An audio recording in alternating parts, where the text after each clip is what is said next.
C'est un festival qui existe depuis 2013 et qui n'est presque plus à présenter, la Nollywood Week, le festival du film nigérian, 11e édition cette année. Et avec nous pour en parler, son cofondateur Serge Noukoué, bonsoir. Bonsoir. Alors on va regarder la bande annonce et l'on revient vers vous.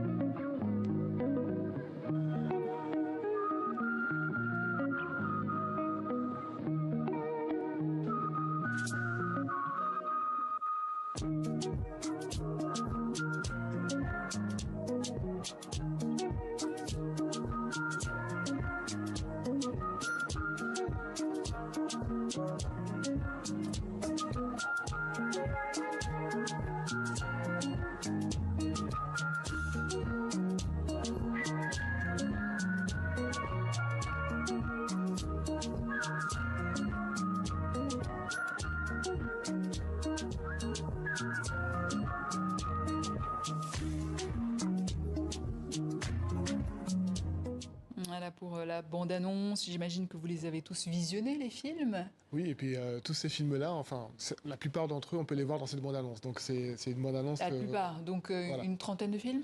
Voilà, il y a une trentaine de films en tout, quand on compte donc à la fois les courts-métrages, les longs-métrages et aussi les films qu'on a cette année d'animation, de réalité virtuelle, donc le cinéma 360. C'est vrai que ça fait beaucoup, répartis sur 4 jours, mais voilà, il y en a pour tous les goûts et on espère que le public sera au rendez-vous. Attico, en film d'ouverture, qu'est-ce qui justifie votre choix? Alors déjà, c'est une avant-première mondiale. C'est un film qu'on sera les premiers à montrer et que le public sera les premiers à découvrir. Ensuite, c'est un film très intéressant qui explore d'une certaine manière la culture Yoruba, qui est donc un des peuples les plus importants du Nigeria. Et c'est aussi un film réalisé par une femme, donc Biodun Stephen. Et ça nous a Qui en a semblé... fait plusieurs, hein, d'ailleurs. Voilà, exactement. Elle est assez prolifique comme réalisatrice. Ouais. Et ça nous a semblé être le film qu'il fallait pour l'ouverture. Alors, c'est vrai on avait parfois tendance à commencer beaucoup avec des comédies, etc. Là, c'est pas le cas. Mais c'est un film qui, à mon avis, va quand même émouvoir les spectateurs. Alors, on a dit des films nigérians, mais il n'y a pas que des films du Nigeria hein, qui sont représentés. Exactement, c'est une évolution depuis ces dernières années. Il nous a semblé opportun de donner une place aussi aux autres pays africains et aussi aux films de la diaspora. Donc il y a des films... Anglo, hein, plutôt anglophone. Plutôt anglo, mais ouais. C'est vraiment généralisé. C'est-à-dire que quand je parle de diaspora, il y a aussi de la diaspora française, enfin d'origine africaine française, avec un court-métrage comme le film Allié par exemple. Il y a aussi un film togolais, il y a des films du Ghana, il y a le Cameroun. Il y a 10 nationalités en tout qui sont représentées cette année. Je crois que c'est notre record en 11 éditions. Et l'idée, c'est de continuer à s'agrandir pour permettre vraiment à l'ensemble des pays africains d'être représentés dans ce festival qui se veut être un festival du cinéma populaire en fait d'Afrique et des diasporas. Alors, les sujets sont variés, vous en parliez tout à l'heure, la pollution pétrolière, l'homosexualité, trafic d'organes, des films politiques aussi. Vous avez des coups de cœur?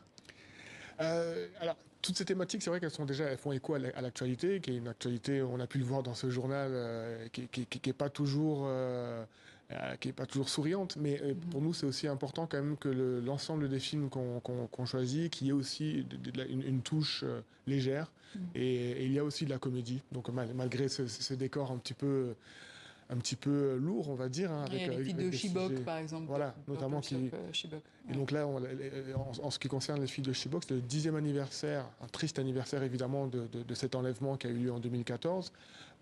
Mais c'est vrai qu'il y a ça côte à côte finalement avec des films beaucoup plus légers comme des comédies, etc. Et pour nous, c'est toujours cet équilibre délicat qu'on cherche. Mais c'est très important d'avoir une palette la plus large possible pour que le public puisse s'y retrouver à tous les niveaux. Vous parlez des films d'animation, mais pas que pour les enfants. Hein. Alors, on se focalise quand même sur les enfants. On a lancé Nolly Kids depuis l'année dernière. Le dimanche matin, les familles peuvent se déplacer donc au cinéma L'Arlequin pour voir des films. qui malheureusement restent trop rares pour l'instant sur nos écrans. Les films africains pour enfants, malgré le fait que l'Afrique soit le continent le plus jeune au monde, il y a quand même très très peu de production et de production de qualité notamment auxquelles les enfants puissent s'identifier. Et donc pour nous, ça nous tient à cœur de développer ce segment-là.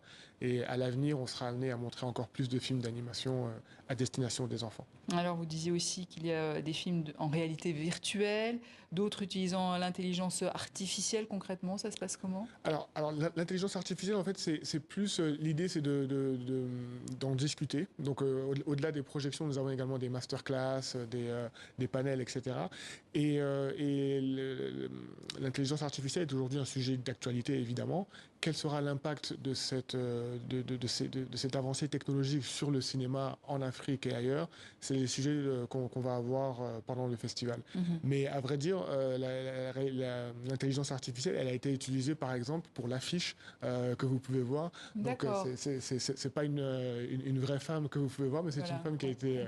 qu'on voit ici. Voilà. Donc ça, c'est une des utilisations de l'intelligence artificielle, mais pour l'instant, pas encore dans les films en tant que tels qui sont programmés au festival.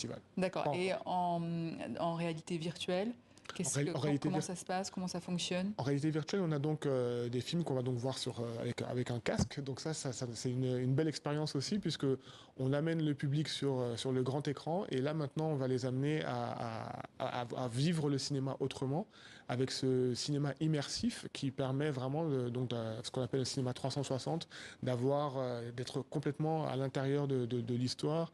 On a un film kényan notamment, une comédie. On a le film de Chibok du Nigeria qu'on a évoqué. On a un film du Congo et un film d'Afrique du Sud également. Donc on a vraiment une belle palette aussi géographiquement parlant de différentes réalités africaines qu'on pourra voir en 360 degrés, et c'est une expérience que je recommande à tous, parce que c'est quelque chose dont on n'est pas forcément habitué, mais qui est aussi le cinéma du futur. Et donc c'est important dès maintenant de commencer à avoir des repères et de commencer à s'habituer. Il nous reste quelques secondes. Vous avez choisi Stomy Bugsy comme parrain. Pourquoi lui? En quelques mots.